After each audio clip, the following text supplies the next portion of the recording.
mais, boa noite, bem-vindo de regresso. Está em curso uma nova formação política. Vai ser lançada em janeiro uma convenção de cidadãos, onde se inclui o Partido Livre, de Rui Tavares, a Renovação Comunista e a Associação Manifesto, de Ana Drago.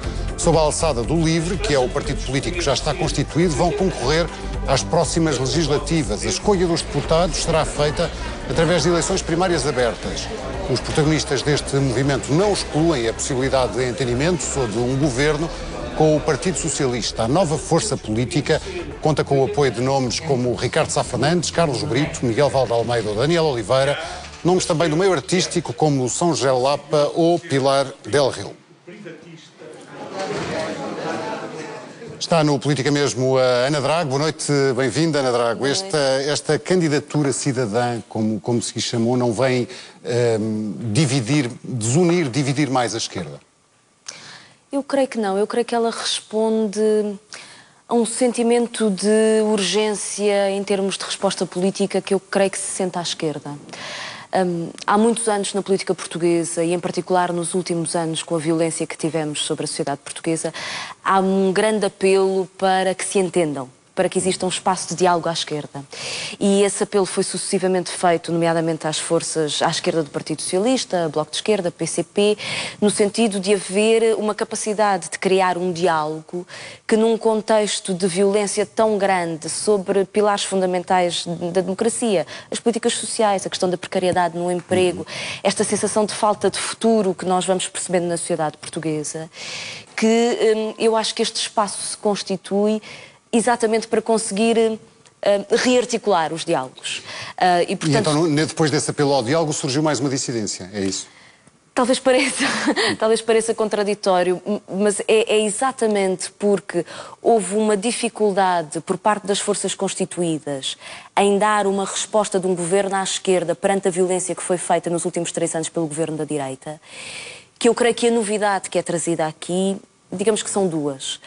A primeira é partir de um apelo à responsabilidade cidadã e, portanto, fazer uma inversão das coisas. Não é criar um partido e depois apelar aos cidadãos, é criar um processo de construção de resposta política a partir do envolvimento das pessoas e das organizações e, a partir daí, dar a resposta política.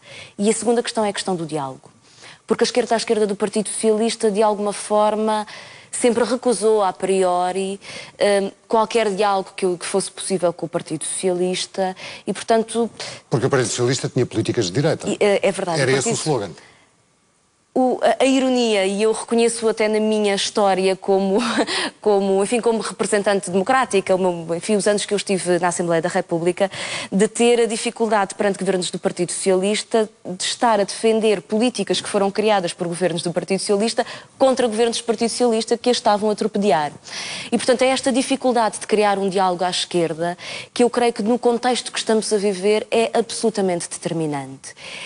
Aquilo que aconteceu nos últimos 3 anos em Portugal e as perspectivas que temos pela frente não podem ser encaradas como uma mera denúncia da situação. Ou seja, eu acho que não nos podemos apenas dar ao luxo de dizer os perigos que temos pela frente, o contexto punitivo que estamos a viver na Europa, as dificuldades que são criadas pela dívida ou o tratado orçamental. E eu creio que à esquerda do Partido Socialista, essa escolha pela resistência, pela luta política, mas não numa tentativa de articular e de envolver o Partido Socialista, eu acho que não permite dar uma resposta à vida das pessoas. O Partido Socialista, por outro lado, utiliza a desculpa de não haver a possibilidade de diálogo para excluir o resto da esquerda de uma plataforma de governação. E o que é preciso para que o Partido Socialista deixe de utilizar essa desculpa, como a Ana Drago disse? Eu creio que neste momento é preciso responder a uma situação que devo dizer que a mim me aflige, que é, nós temos partidos que dizem aos portugueses a verdade e as dificuldades que se vivem hoje e que fazem uma denúncia, creio eu, consistente da violência das políticas da direita, das dificuldades que temos na Europa, mas que em nenhum momento parecem disponíveis para assumir um papel na governação, para encontrar compromissos que deem respostas que sejam capazes de defender o fundamental. Do outro lado, Temos o Partido Socialista, que se apresenta como o mais forte candidato à governação no próximo ciclo, que se apresenta disponível para governar, mas que tem alguma dificuldade em levar até ao fim um debate sobre as escolhas muitíssimo difíceis que nós temos que fazer nos próximos anos. E eu acho que com grande dificuldade, mas assumindo esse risco, é necessário fazer um caminho que diga a verdade às pessoas que entendem que é fundamental salvaguardar mecanismos de solidariedade na sociedade portuguesa para sairmos deste ciclo de crise eterna e que ao mesmo tempo estão disponíveis para assumir compromissos para defender o que é fundamental. E, portanto, é desta dificuldade, mas também desta vontade de assumir responsabilidade que eu creio que surge este apelo. O PCP, a Ana foi muitos anos, como disse, dirigente do Bloco de Esquerda. Porquê é que nunca o Bloco de Esquerda conseguiu, enquanto a Ana lá estava, ter esse tipo de diálogo com o Partido Socialista? Eu acho que teve em determinados momentos. Houve processos políticos em que foi possível fazê-lo. Recordo nomeadamente aquela que é a luta mais emblemática, que foi a legalização da despenalização do aborto em Portugal. Mas o Bloco de Esquerda contribuiu para a queda do anterior governo socialista e essa ferida já está sarada? Porque, de facto, o último governo socialista viveu ali um momento de profundíssimas contradições e eu creio que houve momentos em que nós, por exemplo, um dos debates que eu creio hoje fundamental na sociedade portuguesa, que é a questão da precariedade. Eu lembro-me de nós apresentarmos aos governos de José Sócrates a proposta de integração na função pública dos falsos recibos verdes, que foi feita por António Guterres. E, portanto, eu acho que se vive um bocadinho disto. Nós tivemos, apesar de tudo, a capacidade de fazer uma candidatura presidencial partilhada com os socialistas, que foi Manuel Alegre, num momento de enorme dificuldade, que era quando a crise já estava a bater com toda a sua violência na sociedade portuguesa e José Sócrates ia aplicando a austeridade em medidas pequeninas, mas sucessivas, não é? E, portanto, eu acho que houve alguma capacidade de diálogo. Acho que nos últimos tempos ela não foi possível, quando eu acho que ela é absolutamente urgente. Porque não interessa ter toda a razão na denúncia que nós fazemos se nós não somos capazes de parar um processo que destrói mecanismos de contrato social. Eu não consigo dizer de outra maneira, mas são políticas de redistribuição, de proteção do trabalho, de proteção dos mais vulneráveis, de potenciar o crescimento económico que permita responder aos desafios que temos pela frente. O que esta candidatura cidadã pretende é puxar o PS para a esquerda? Eu devo dizer-lhe que essas coisas de puxar, alguém dizia com alguma graça que na política não há rebocadores. Eu acho que é preciso ter ou não dinâmica social e força política, e eu creio que o sentido de urgência e o apelo que nós lançamos é sentido por largos segmentos e, portanto, essa candidatura, este processo que agora se inicia, que eu falo aqui em meu nome pessoal e da reflexão que fazemos na Manifesto, porque há uma candidatura e há uma convenção cidadã que falará em seu nome. Mas eu penso que esta urgência é sentida por largos setores e das duas uma. Ou ela ganha força, assumindo que ganha a confiança dos portugueses num processo eleitoral, ou não ganha. E, portanto, aí é uma questão de ganhar representatividade, ganhar alento na sociedade portuguesa, ganhar capacidade de enraizamento. E isso só se vê fazendo o caminho. Não corre o risco de ser uma muleta, uma flor de esquerda na lapela do PS? Eu acho que seria se tivesse optado pelo contrário, ou seja, por achar que podia fazer o papel de puxar o Partido Socialista para a esquerda, fazendo, por exemplo, um acordo pré-eleitoral com o Partido Socialista. Não sei se o Partido Socialista quereria, mas mostrando-se disponível para isso. Mas isso não está em causa? E isso não creio que seja... Não vejo qual é o interesse de entrar num jogo de disputa interna de qual é a candidatura do Partido Socialista. As pessoas que acham que o Partido Socialista é a única resposta votam no Partido Socialista, são militantes do Partido Socialista. Eu creio que o Partido Socialista tem um discurso, há quem diga que é cauteloso, há quem diga que é obscuro sobre alguns aspectos determinantes relativamente ao futuro. Acho que ao longo deste ano há uma grande expectativa sobre António Costa, que eu creio que deve corresponder a alguma clareza na forma como as coisas são apresentadas, mas acho que esse debate deve ser tido em termos da sua capacidade de agarrar as pessoas, de ter força social, de ter dinâmica, ter capacidade de construir proposta. Em relação ao Tratado Orçamental, o discurso do PS é cauteloso ou é obscuro? Pois, as opiniões dividem-se. A sua? A minha é que eu tentei ler com bastante atenção a chamada Agenda para a Década, que é um documento ainda volumoso, 130 páginas na internet, e de facto a parte referente ao Tratado Orçamental é quase omissa. É que é possível ter uma leitura inteligente sobre o Tratado Orçamental.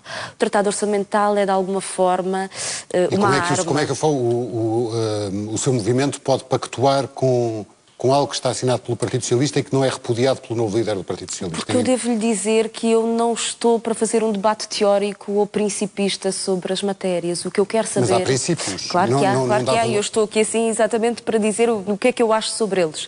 E acho importante que António Costa esclareça, para além daquela leitura, chamada leitura inteligente sobre o Tratado Orçamental, o que é que acha que é possível fazer.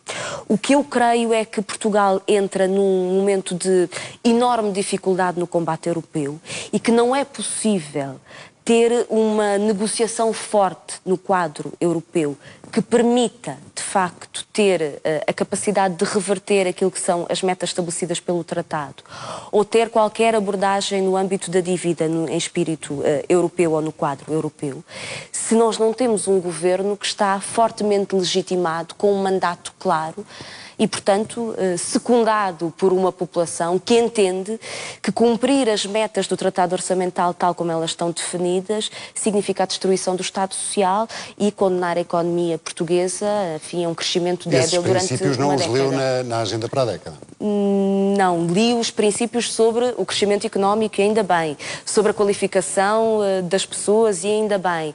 Há alguns aspectos importantes, nomeadamente no combate à precariedade, embora nunca a proposta que foi de facto implementada por António Guterres há 20 anos sobre a integração dos falsos recibos verdes.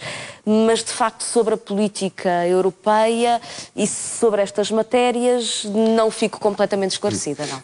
Não corre o risco, havendo uma nova liderança do Partido Socialista, que o eleitorado opte pelo voto útil no Partido Socialista e esvazie estes pequenos partidos de esquerda? Esses riscos existem sempre. As pessoas... Eu acho que nós vivemos, sinceramente, creio que vivemos uma sensação de... uma crise de confiança nas instituições e nos partidos, da sua forma tradicional. Pela forma como quem governou supostamente legitimado governou à margem do seu mandato e pela forma como os outros partidos na oposição foram incapazes de fazer um processo de mobilização que permitisse alterações na governação. Eu acho que os partidos à esquerda do Partido Socialista o tentaram fazer, mas não foram suficientemente longe nesse desafio. Acho que o Partido Socialista, com a anterior liderança, escusou-se numa posição meramente parlamentar e, portanto, eu acho que as pessoas estão desiludidas com e daí os populismos que tem falado? Com todos... Formas até diferentes de aparecerem movimentos que até se colocam em termos ideológicos em espectros totalmente opostos, não é? Porque respondem a uma crise de representação.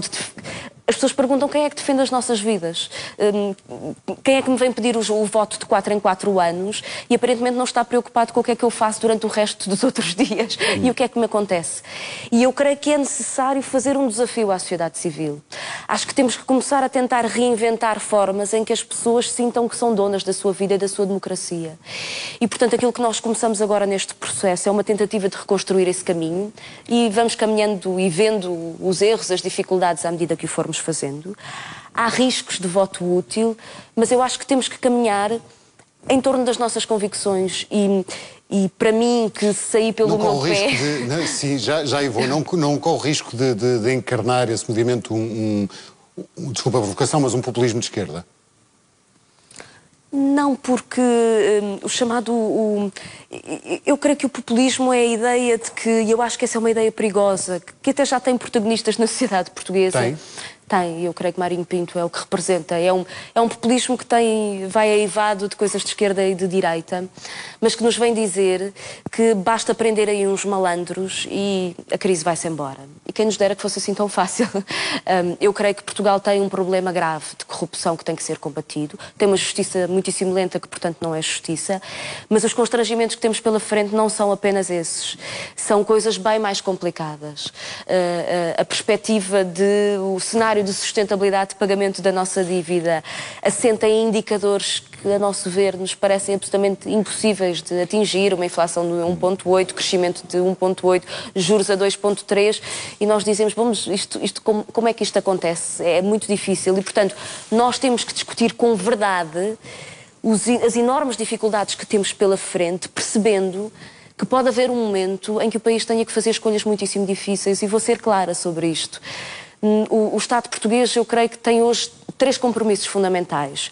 Um compromisso no quadro da União Europeia, um compromisso com os seus credores e um compromisso com os seus cidadãos. E pode haver um momento no futuro em que tenha que romper um destes compromissos para manter com o outro lado. Eu sou daqueles que defende que o compromisso com os seus cidadãos e com a Constituição é prioritário. E, portanto, que o Estado Social não é um luxo, é um elemento fundamental de uma sociedade democrática. E, portanto, para o defender, eu estou disposta a fazer os diálogos, os compromissos. Estarmos sozinhos contra o mundo. Não é sozinhos contra o mundo, porque esta situação está a acontecer pela Europa toda, a emergência de vários movimentos, situações muitíssimo difíceis, não se sabe o que é que vai acontecer na Grécia, existe a possibilidade do Syriza ganhar, esse pode ser um sinal de mudança no quadro europeu, o que é que vai acontecer em Espanha, quer dizer, as pessoas estão também a ter uma ação e uma atuação em relação à crise, portanto é preciso perceber como é que tudo isso se organiza. E estava a falar de compromissos. Exatamente, ou seja, eu acho que é necessário criarmos os compromissos. Exige cedências. Exatamente, não, eu acho que as cedências fazem-se em função, obviamente, dos nossos princípios, dos quais abdicamos ou não, e eu creio que há princípios que não podemos abdicar, e da força que ganhamos. Eu creio que o compromisso em torno do Estado Social, quanto a mim, não pode ser Foi essa quebrado. disponibilidade para os compromissos que uma das razões fundamentais que ele levou à ruptura com o Bloco? Sim, eu recordo o Bloco, como sabe, tem um congresso, uma convenção este fim de semana, e as forças presentes, aparentemente nenhuma delas quer fazer qualquer tipo de cedência ou compromisso com o Partido Socialista. Corrija-me se a sua leitura for diferente. Tive um primeiro momento de conflito dentro do Bloco, quando o Bloco se mostrou indisponível para fazer um processo de convergência para as europeias, na altura com o Partido Livre e com os protagonistas do chamado Manifesto 3D, na altura que colocava estas questões. Depois deixei que as eleições passassem e eu, obviamente, queria muito que a Marisa Matias fosse eleita, é uma excelente eurodeputada e faz as lutas que eu creio que devem ser feitas no quadro europeu. E voltei a apresentar essa proposta, eu juntamente com as pessoas que faziam na altura parte da Manifesto. Ela foi de novo recusada, ou seja, a tentativa de criar plataformas comuns, de criar compromissos. E, portanto, na altura achei que eu e as pessoas que estavam na Manifesto, que o tempo que estamos a viver não nos podemos dar ao luxo de ficar parados. E eu creio que existe esta possibilidade de criar um espaço disponível para o diálogo. Porque o Bloco está parado. Sei que o Bloco e o Partido Comunista Português defendem coisas absolutamente fundamentais da democracia portuguesa e que, portanto, no momento certo, eu conto que eles não deixarão cair e estarão a fazer a luta necessária para manter exatamente muitas das políticas pelas quais eu sempre me bati. Portanto, conto com eles. Este espaço que é criado é um espaço que quer fazer diálogo com todos os que estejam disponíveis para fazer esse combate. Esse espaço pode ser criado também sob os escombros do Bloco de Esquerda. Desculpe também a violência da expressão, mas... Eu acho que, sabe, eu tive muitos anos no Bloco e muitas vezes anunciaram a sua morte e, portanto, eu acho que o Bloco se enraizou na sociedade portuguesa, tem o seu espaço, tem a sua capacidade de criar movimentos. Dito de outra maneira, pode haver uma canalização do eleitorado saindo do Bloco para a candidatura cidadã? Isso é... É a vida? Não é... É manifestamente especulativo. Não... Como é que eu lhe hei de dizer? O Bloco está há poucos dias de fazer escolhas determinantes para o seu futuro. Eu disse o que tinha a dizer, não me sinto confortável a discutir o futuro do Bloco porque eu saí e, portanto, perdi em parte essa legitimidade, creio eu. Sim, mas como é que está a pensar, ainda hoje ou ontem li uma entrevista de Francisco Assis, eurodeputado do Partido Socialista, que dizia que caso nas próximas legislativas não houvesse maioria absoluta, a aliança, a coligação seria sempre com o PSD e nunca à esquerda. Pois, o Partido Socialista é feito dessas diferenças e dessas contradições, ou seja, eu acho que dentro do Partido Socialista, sobre a orientação de alianças numa próxima governação, existe uma diferenciação interna entre vários dos seus protagonistas, creio que isso é claro. E não é indicativo para si de uma voz de peso dentro do Partido Socialista? Tem este tipo Claro, sim, claro, é indicativo. Eu não, como lhe dizer, eu não alimento propriamente ilusões sobre o Partido Socialista. Acho que o Partido Socialista tem pessoas à esquerda com as quais eu compartilho ideais e conversas e objetivos, e há outra parte do Partido Socialista muito à direita que eu diria quase que está colada ao PSD e, portanto, a ideia de que pode surgir na próxima governação um bloco central, dada a dificuldade que o país vai enfrentar, acho que é um perigo real. Agora, isso não pode significar também que se constitui um espaço só para impedir um bloco central. Foi importante, do seu ponto de vista, o sinal dado por António Costa, o primeiro discurso que fez enquanto candidato do PS a Primeiro-Ministro, ter sido no Partido Livre? Eu creio que sim, pareceu-me que foi um sinal de uma orientação política, de a capacidade de fazer um diálogo à esquerda. António Costa, apesar de tudo... Gostava de ter outro sinal de António Costa? Gostava de ter sinais sobre o que é que vai acontecer no próximo ciclo político. No essencial é isso que me inquieta. Ou seja, perceber exatamente quais são as escolhas que vão ser feitas, porque não podem ser feitas todas as escolhas e promessas contraditórias, não é? E, portanto, temos que definir caminhos. E se o embate que temos é um embate tão difícil, o governo que enfrente esse embate tem que estar fortemente legitimado.